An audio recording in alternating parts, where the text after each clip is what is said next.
আসসালামু আলাইকুম রহমতুল্লাহি অবরকাতুহু। সম্মানিত দর্শক, বাংলাদেশে কেন ভালো নেতা পয়দা হয় না, এই বিষয় নিয়ে আলোচনা করব। প্রথমে আপনারা প্রশ্ন করতে পারেন, তাহলে আমাদের সমাজে যারা আছেন নেতা হিসেবে, তারা কি ভালো নন? এ সকল কথাবার্তা বলা খুবই সেন্সিটিভ একটি বিষয়, তবুও কথাগুলো বলতে হবে। বলতে হবে এই কারণে যে আমাদের ভূখণ্ডের হাজার বছরের ইতিহাসে যাদেরকে আমরা নেতা হিসেবে পেয়েছি অতীতে, আর এখন যাদেরকে নেতা হিসেবে পাচ্ছি, এখন সেই নেতা চেয়ারম্যান হন, উপজেলা চেয়ারম্যান হন, মেম্বার হন, কিংবা প্রধানমন্ত্রী অথবা রাষ্ট্রপতি হন, সেই জায়গাগুলোতে আমাদের যে শ্রদ্ধা এবং ভালোবাসা, আমাদের যে সম্মান বোধ, এই জায়গাগুলো কেন বিতর্কের ঊর্ধ্বে থাকছে না? কেন আমরা নেতাকে মাথায় নিয়ে নাচতে পারছি না? নেতার কথা, নেতার লেখা, নেতার চরিত্র এবং নেতার যে কর্ম, সব মিলিয়ে যে ইতিহাস রচিত হয়, কেন শত বছর পর আমরা আমাদের নেতাদেরকে স্মরণ করতে পারছি না? যেমন ধরুন, আজ থেকে 100 বছর আগে, অর্থাৎ সেই 2026 এখন চলছে, 1926, কিংবা তারও 100 বছর আগে 1826, তারও 100 বছর আগে 1726। আচ্ছা, আপনি বলতে পারেন এই 1726 সনে এই বাংলায় একজন নেতা ছিলেন, দুইজন নেতা ছিলেন, যার নাম আপনি বলতে পারেন। কিংবা ধরুন তারও 100 বছর পরে 1826 সনে কে নেতা ছিলেন? 1926 সনে এই বাংলায় কে নেতা ছিলেন? এখন অনেকে বলতে পারেন যে আমাদের দেশে তো শেরে বাংলা ফজলুল হক ছিলেন, বঙ্গবন্ধু শেখ মুজিবুর রহমান সাহেব ছিলেন, তারপর জিয়াউর রহমান সাহেব ছিলেন। মোটামুটি এই কজন তো আমাদের নেতাদের মধ্যে। হোসেন শহীদ সরওয়ার্দী আছেন, মাওলানা আব্দুল হামিদ খান ভাসানী আছেন, তারা অবশ্যই নেতা ছিলেন। কিন্তু এর মধ্যে দেখুন, বঙ্গবন্ধুর যারা আত্মীয় স্বজন, তারা সবার আগে বলেন যে উনার রক্তের মধ্যে পারস্যের রক্ত, উনি ইরান থেকে এসেছিলেন, কেউ বলেন ইয়ামেন থেকে এসেছিলেন, কেউ বলেন আরব দেশ থেকে এসেছিলেন। আবার জিয়াউর রহমানের সাথে যদি আপনি তুলনা করেন, তাহলে দেখবেন জিয়াউর রহমান সাহেব, তারেক রহমান সাহেব, ইভেন এরশাদ সাহেব, বেগম জিয়া, তারা আমাদের এই গাঙ্গেয় বদ্বীপ, এই বাংলাদেশে জন্মগ্রহণ করেননি। এখন এই যে তারা কোথায় জন্মগ্রহণ করেছেন, যে মাটিতে জন্মগ্রহণ করেছেন, সে মাটির প্রতি তাদের একটা মমত্ব থাকবে। শিলিগুড়িতে জন্মগ্রহণ করেছেন এরশাদ সাহেব। তো এই বিষয়গুলো, যারা ব্রিটিশ ভারতে জন্মগ্রহণ করেছেন, তাদের ব্রিটিশ ভারতের একটা ফেনোমেনা কাজ করবে। পাকিস্তান জমানাতে যারা জন্মগ্রহণ করেছেন, তারা পাকিস্তান জমানার কথা চিন্তা করবেন। আর যারা ধরেন বাংলাদেশে জন্মগ্রহণ করেছেন, তাদের মধ্যে বাংলাদেশের একটা জাতীয়তাবাদ থাকবে। তো সব মিলিয়ে বিষয়টা জটিল। জটিলের মূল কারণ হলো যে আমরা আমাদের এই দেশটি কন্টিনিউয়াসলি 100 বছর প্রেডিক্টেবল, শান্তশিষ্ট এবং রাজনীতির একটা ধারাবাহিকতা, দেশীয় লোকজন শাসন করেছে, এরকম কোনো ইতিহাস আমাদের দেশে নেই। আমরা যদি 2000 বছর আগের ইতিহাস দেখি, 1500 বছর আগের ইতিহাস দেখি, আমাদের প্রায় সব শাসক, কেউ গুজরাট থেকে এসছেন, কেউ আফগানিস্তান থেকে এসছেন, পাকিস্তান থেকে এসছেন, তুরস্ক, ইরান, তুরান, ইথিওপিয়া, আবিসিনিয়া, আরব, ইয়ামেন, মানে এমন কোনো দেশ নেই চেনা দুনিয়াতে, আমেরিকা আবিষ্কার হওয়ার আগে, অস্ট্রেলিয়া আবিষ্কার হওয়ার আগে, যেখান থেকে আমাদের ভূখণ্ডের সঙ্গে যোগাযোগ রয়েছে, তারা প্রায় সবাই এই ভারতবর্ষে এসে নিরাপদে নিভৃতে অর্থ উপার্জনের জন্য এবং শাসন করার জন্য এই বাংলাকে বেছে নিয়েছেন। আরেকটি গ্রুপ হলো, একটা হলো শাসক শ্রেণী, আর একটা গ্রুপ হলো সামাজিকভাবে বসবাস করার জন্য যে প্রতিযোগিতা দরকার, সেই প্রতিযোগিতা করে যে সকল মানুষ টিকতে পারেননি, তারা নদী, সমুদ্র, পাহাড় অতিক্রম করে আমাদের এই অঞ্চলটিকে বলা হতো কালাপানির অঞ্চল। এবং মধ্যযুগে কিংবা তারও আগে এই অঞ্চলে যদি কেউ ভুল করে এসে যেতেন, তারা আর ফিরে গিয়ে তাদের স্বগোত্রে ফিরতে পারতেন না। গরুর গোবর খেয়ে ব্রাহ্মণকে তার সমপর্যায়ের মানে ওজনের স্বর্ণমুদ্রা দিয়েও অনেক কুলীন ব্রাহ্মণ কেবলমাত্র বাংলার এই ভূখণ্ডে আসার কারণে তারা তাদের জাত হারিয়েছেন, তাদেরকে আর গ্রহণ করা হয়নি। তো এই যে বনভূমি, আমাদের এই বনভূমি, আমাদের এই চরাঞ্চল, এখানে বসবাস করা যে মানুষগুলো, দ্রাবিড় প্রকৃতির মানুষগুলো, এই মানুষের যে মন, মানসিকতা, চিন্তা, চেতনা সবসময় একটা ইনফেরিয়ার কমপ্লেক্স কাজ করছে সেই আদিকাল থেকে। ফলে উত্তর ভারত থেকে কোনো লোক এসছে, তুরস্ক থেকে কোনো লোক আসছে, ট্রান্স অক্সিয়ানা থেকে কোনো লোক আসছে, এমনকি চায়না থেকে কোনো লোক আসছে, আমরা তাদেরকে সম্মান জানানোর জন্য, তাদের প্রতি আনুগত্য প্রদর্শন করার জন্য নিজেদের অস্ত্র যাকে বলা হয় সমর্পণ করে তাদের প্রজা হওয়ার জন্য, দাস হওয়ার জন্য আমরা সবসময় পাল্লাপাল্লি করেছি, দৌড়াদৌড়ি করেছি। এই যে এখন দেখুন তারেক রহমান সাহেবের গাড়ির সামনে বহু মানুষ দৌড়াচ্ছে, মন্ত্রী, এমপি, ব্যবসায়ী থেকে শুরু করে যে মানে এখন প্রধানমন্ত্রীর সামনে দৌড়াতে পারাটা একটা বিরাট গর্বের বিষয়, বিরাট আইডেন্টিটি, প্রচার এবং প্রোপাগান্ডা, এবং তার সঙ্গে সঙ্গে তার জীবন জীবিকার একটা হাতিয়ার।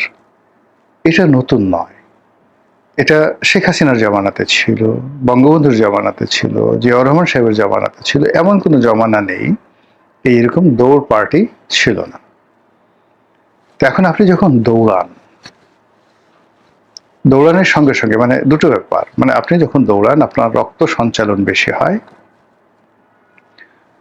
মানুষ যখন দৌড়ায় তখন তার বুদ্ধি কাজ করে না। মানুষ যখন দৌড়ায় তখন তার বিবেক কাজ করে না, তার মধ্যে লোভ অথবা ভয় অথবা আতঙ্ক এটা প্রবল আকার ধারণ করে। আদারওয়াইজ মানুষ দৌড়াতে পারে না। আমরা যে দৌড়ে ফার্স্ট হই, আমাদের একটা লোভ কাজ করে যে একটা পুরস্কার পেতে হবে। আমরা যে দৌড় দিই, পিছনে সাপ আছে, বাঘ আছে, কিংবা কোনো আততায়ী আছে, আমরা দৌড় দিই। আমাদের সামনে একটা লোভনীয় বস্তু আছে, সেটা আমাদেরকে পেতে হবে আগে। সেটা খাবার হোক, অন্য যে কোনো জিনিস হোক। জিনিস আছে একটি, কিন্তু আমরা লোক আছে 100। কি করব? একসাথে একটা দৌড় মারব। এই যে দৌড় দেওয়ার যে সংস্কৃতি, দৌড়ে কোনো কিছু অর্জন করার যে সংস্কৃতি, এটা আপনি পৃথিবীর কোনো সভ্য জাতির মধ্যে পাবেন না, যেটা আমাদের মধ্যে আছে। আমি একবার হজে গেলাম, বেশ কয়েকজন বন্ধু বান্ধবকে যারা গেলাম তারা সবাই হাজার কোটি টাকার মালিক। তা আমাদের স্ত্রী যারা ছিলেন, আমরা বেশ 4জন না 5জন বন্ধু গিয়েছিলাম। তো স্ত্রীরা বোঝার চেষ্টা করেন যে আমরা যারা ধনী, আমাদের স্ত্রী যাদের আছে তাদের দাপট অনেক বেশি, তারা নিজেদেরকে বেশি শো আপ করে যে আমার স্বামীর এটা আছে, আমার ওটা আছে, ওটা আছে। তো বুঝেন ব্যাপারটা। তো আমরা মিনা থেকে ফিরছিলাম মক্কাতে, হেঁটে হেঁটে ফিরছিলাম। তো মধ্যে মাগনা খেজুর দিচ্ছিল, তো সব মেয়েরা দৌড়াচ্ছে, আমাদের স্ত্রীরাও সেখানে দৌড়ে গিয়ে তারা সেই 1 প্যাকেট খেজুর, বাংলাদেশে ধরুন 2 কেজি 2.5 কেজি খেজুর, 1000 টাকা 1500 টাকা, সৌদি আরবের হয়তো সেগুলোর দাম। শুকনো শুকনো খেজুর, এগুলো আমরা খাইও না সাধারণত। সেই খেজুর আনার জন্য মহিলাদের সে কি দৌড়! যত হাজি আছেন, বাঙালি আছেন, সব দৌড়। ভালো কথা। এরপর তারা সেখান থেকে মানে দৌড়ে এমন অবস্থা হয়ে গেল যে যে লোক খেজুর দিচ্ছিলেন তিনি আর সেটা ডিস্ট্রিবিউশন করতে পারছিলেন না, তিনি সেটা ফেলে দিলেন। তো ফেলে দেওয়ার পর এখন সেখান থেকে সবাই যে যার মতো করে নিয়ে আসলো।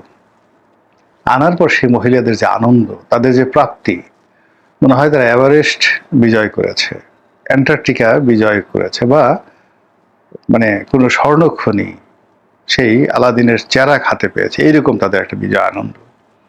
লোভ তাদের হলো কিছুদিন এগুলো, আগানোর পরে হঠাৎ করে আবার দৌড় দিল সবাই। আমরা পুরুষরা খুব স্তব্ধ হয়ে তাকালাম যে কেন দৌড় দিচ্ছে। এখন সবাই করলো কি, দৌড়ে কেউ একটা কলা, কেউ একটা আপেল, মানে কলার ছড়া, 4-5টা আপেল, এগুলো সব নিয়ে আসছে। আনার পরে যেটা লক্ষ্য করলাম সেটা হলো একজন দোকানদার। তো দোকানদার তিনি এই কলা, আপেল এগুলো সব বিক্রি করছিলেন, এবং কোনো কারণে সেখানে তিনি একটু সামনে প্রাকৃতিক কর্ম করতে গেছিলেন। এর মধ্যে যারা লোকজন তারা মনে করেছে এটা হয়তো মাগনা দেওয়ার জন্য ওখানে রাখা হয়েছে। আর যায় কোথায়, সব দৌড়। 1 মিনিটের মধ্যে সেই দোকান খালি। ভদ্রলোক যখন আসলেন, এসে দেখলেন যে তার দোকান সাবাল হয়ে গেছে, রীতিমতো কান্নাকাটি। তো এইগুলো যে বাস্তব, সেই বাস্তব অবস্থা এখন ধনীদের মধ্যে যেভাবে দেখতে পারবেন, অভাবী মানুষদের মধ্যেও এই যে এখন বাংলাদেশে রয়েছে। এখন সেই অভাব পণ্যের ক্ষেত্রে হতে পারে, সে অভাব রাজনীতির ক্ষেত্রে হতে পারে, এবং সেই অভাব নেতাদের মধ্যে হতে পারে। এই যে মানুষের মধ্যে আমাদের যে লোভ, লালসা, কামনা এবং বাসনা, এর কারণে আমরা সবাই দৌড় দিই। আর এই দৌড় দেওয়ার কারণে আমাদের মধ্যে বিবেক তৈরি হয় না, বুদ্ধি তৈরি হয় না, আমরা স্থির থাকতে পারি না। লোভ, লালসা, কামনা, বাসনা, ভয় এবং ভীতি সব একাকার হয়ে যায়। বাংলাদেশে 6 কোটি মানুষ আওয়ামী লীগ করেন। আচ্ছা বলেন তো, 6 কোটি মানুষের মধ্যে কয়জন মানুষ অন্যায় করেছে?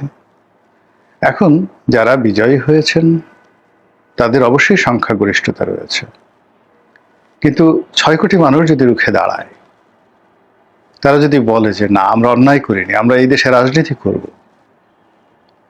তারা সেটা করছে না। তারা ভয় পাচ্ছে, প্রচন্ড ভয়, ভয় লুকিয়ে আছে, ভয়ে পালিয়ে যাচ্ছে। অনেক অনেক লোক সীমান্তে পাড়ি দিতে গিয়ে অনেকে মারা যাচ্ছে। সে যে কিভাবে মারা যাচ্ছে, এবং এই যে যারা বাংলাদেশ থেকে পালিয়ে কলকাতায় গেছেন, সেখান থেকে আমেরিকা চলে গেছেন, আওয়ামী লীগের যারা লোকজন রয়েছে, তারপর সেখান থেকে তারা অন্যান্য দেশে ছড়িয়ে পড়েছেন, এদের সকলের যে ইতিহাস আপনি যদি দেখেন, এক একটা মহাকাব্য রচিত হয়ে যাবে, যে কিভাবে তারা কয়েকদিন পালিয়েছিলেন, কিভাবে তারা সীমান্ত পাড়ি দিয়েছেন, সীমান্ত পাড়ি দিতে গিয়ে তারা কিভাবে প্রতারণার শিকার হয়েছেন, জুলুমের শিকার হয়েছেন, তারপর সেখান থেকে তারা কিভাবে কুচুরি পানার মধ্যে লুকিয়েছিলেন। এই সকল জিনিস শুনলে আপনার মানে রীতিমতো মনে হবে যে আপনি আরব্য রজনীর কোনো কাহিনী পড়ছেন। একই অবস্থা বিএনপির জমানাতে, আওয়ামী লীগের জমানাতে হয়েছিল, বিএনপি লোকের ক্ষেত্রে, জামাতে লোকের ক্ষেত্রে। কতজন যে মানে, এক লোকের কথা বলি, সেটা হলো মানে আমি যখন সংসদ সদস্য ছিলাম, তো বেশ নাম করা মুক্তিযোদ্ধা, মহাবীর মুক্তিযোদ্ধা, ভালো কথা। তা আমাকে একজন এসে বলছিল যে এরকম, ও তো মুক্তিযুদ্ধ করেনি, ও তখন খুলনাতে ছিল, তো সেখানে সেই রাজাকার বাহিনী আসছে, রাজাকার বাহিনীর ভয়ে সে সেই টয়লেটের মধ্যে ছিল, কাঁচা পায়খানা। আগে তো কাঁচা পায়খানার মধ্যে যেটা হয়, শত শত মন মনুষ্য বর্জ্য সেখানে থাকতো। সে একটা ওই মিলে চাকরি করতো, তো মিলে গণ পায়খানা, জুট মিলে গণ পায়খানা, তো সেখানে সেই পায়খানার মধ্যে সে লাফ দিল প্রাণের ভয়। তো প্রাণের ভয়ে লাফ দিয়ে নাকটা কোনো মতো উঁচু করে, একেবারে পুরো চিন্তা করেন যে পুরো পুকুরটা বা পুরো নর্দমাটা ছিল মল মূত্রে ভরা, তার মধ্যে সে লুকিয়ে থাকলো। রাজাকাররা চলে গেল, সে সেখান থেকে উঠে পালিয়ে গেল, এবং সেখান থেকে ফিরে সে মুক্তিযোদ্ধাদের খাতায় নাম লেখালো।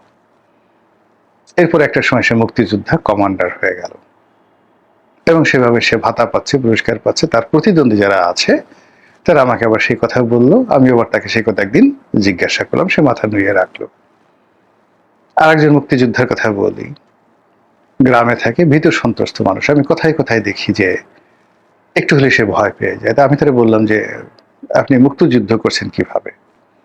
তো তার পাশে একজন সাহসী মুক্তিযোদ্ধা ছিলেন, তো তিনি বললেন যে আরও কিসের মুক্তিযোদ্ধা করেছে। ও এখান থেকে পালিয়ে গলাচিপাতে পালিয়ে 10 মিনিটে গিয়ে অমুক গ্রামে ছিল, সেখানে গিয়ে যে বাড়িতে পালিয়েছিল সেই বাড়ির মহিলার সঙ্গে প্রেম করেছে, মানে এক মেয়ের সঙ্গে প্রেম করেছে, তারপর লোকজন তাকে বিয়ে করে দিয়েছে, মুক্তিযুদ্ধ শেষে সে বউ নিয়ে বাড়িতে এসে ফিরেছে। এই হলো মুক্তিযোদ্ধা। তো এরকম সাহসী, মানে বহু সাহসের উপাখ্যান। এখন এইভাবে আপনি মুক্তিযোদ্ধাদের যেভাবে আছে, ভুয়া মুক্তিযোদ্ধা, জেনুইন মুক্তিযোদ্ধা, বীরত্বের মুক্তিযোদ্ধা, আমি শুধুমাত্র বীরত্বের কথা না বলে এই জিনিসগুলো বলছি। একই ঘটনা রাজাকারদের ক্ষেত্রে প্রযোজ্য। অনেক রাজাকার যারা খুব নামকরা রাজাকার, ভাতা নিয়েছে, বন্দুক নিয়েছে, কিন্তু জীবনে একটা মুরগিও জবাই করেনি, কিন্তু তারা বিখ্যাত রাজাকার। রাজাকারের খাতায় তাদের অনেক বড় নাম আছে। এরকম তো এরকম যে জাতির মন এবং মানসিকতা, চিন্তা এবং চেতনা, সেখানে আসলে রাজনীতিতে একজন জুলিয়াস সিজার পয়দা হবে, সেই পরিবেশ পরিস্থিতি, সেই রক্ত, সেই কৃষ্টি কালচার আমাদের দেশে গড়ে ওঠেনি। ভিডিও শেষ করে ফেলবো, তার আগে জুলিয়াস সিজারের কথা যেতে বললাম, তার কাহিনীটা বলি।